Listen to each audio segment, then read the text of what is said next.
বন্যার পানি নামার সাথে সাথে ভেসে উঠছে ক্ষয়ক্ষতির চিত্র। বান্দরবান জেলা কৃষি সম্প্রসারণ বিভাগের দেওয়া তথ্য অনুযায়ী সম্প্রতি পাহাড় ধস ও বন্যায় জেলায় ২,১০৪ হেক্টর কৃষিজমি ও বাগান ক্ষতিগ্রস্ত হয়েছে। পুরোপুরি নষ্ট হয়ে গেছে ৩৬৮ হেক্টর জমির ফসল। ক্ষতিগ্রস্ত হয়েছে প্রায় ৫,৩২৩ কৃষক।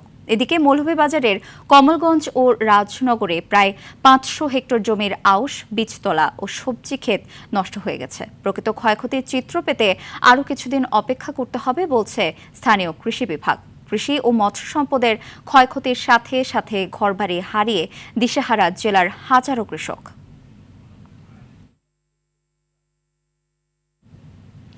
দর্শক, এই মুহূর্তে মৌলভীবাজার থেকে সরাসরি যুক্ত হচ্ছেন সহকর্মী চৌধুরী ভাস্কর হোম। ভাস্কর, মৌলভীবাজারে ক্ষয়ক্ষতির পূর্ণাঙ্গ তালিকা পেতে আরও তো সময় লাগবে, তো এই সময়ের মধ্যে ক্ষতিগ্রস্ত চাষিদের কি কোনো প্রণোদনা দেওয়া হয়েছে কিনা জানাবেন।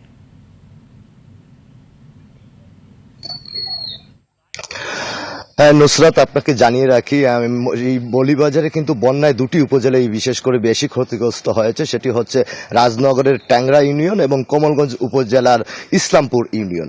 এই দুটি ইউনিয়নের মানুষরা কিন্তু কৃষির উপর নির্ভরশীল।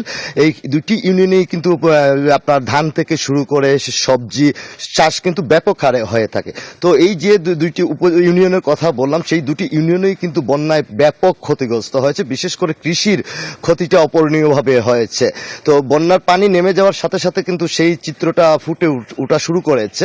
তো কৃষি বিভাগ কিন্তু সহযোগিতার জন্য ওরা প্রস্তুত রয়েছে বলে আমাকে জানিয়েছে। আমি কথা বলেছিলাম মৌলভীবাজার কৃষি সম্প্রসারণের উপপরিচালকের সাথে। তিনি জানিয়েছেন যে বন্যার পানি একদম নেমে যাওয়ার সাথে সাথেই যে ক্ষয়ক্ষতির যে পুরো দৃশ্যটা ভেসে উঠবে, তখন তারা কৃষকদেরকে প্রণোদনা দেওয়ার প্রস্তুতি নিয়েছেন এবং যদি কৃষকদের বীজের প্রয়োজন হয় পর্যাপ্ত পরিমাণ কিন্তু বীজও কৃষি বিভাগের হাতে রয়েছে। তবে কৃষকরা বলছেন যে যেভাবে ক্ষতিগ্রস্ত হয়েছে, এই যে আমনের বীজতলা, নতুন করে কিন্তু বীজতলা আবার তৈরি করাটা কিন্তু কৃষকদের জন্য একটা কঠিন ব্যাপার বলে কৃষকরা মনে করছেন।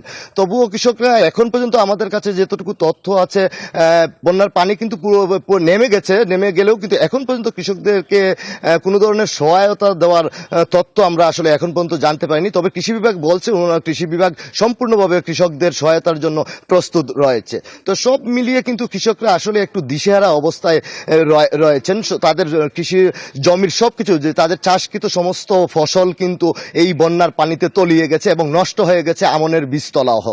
পাশাপাশি যে অন্যান্য যে চারাগুলো ছিল সেগুলো নষ্ট হয়ে গেছে। সেই সব মিলিয়ে কৃষকরা আসলেই একটা কঠিন অবস্থা পার করছেন।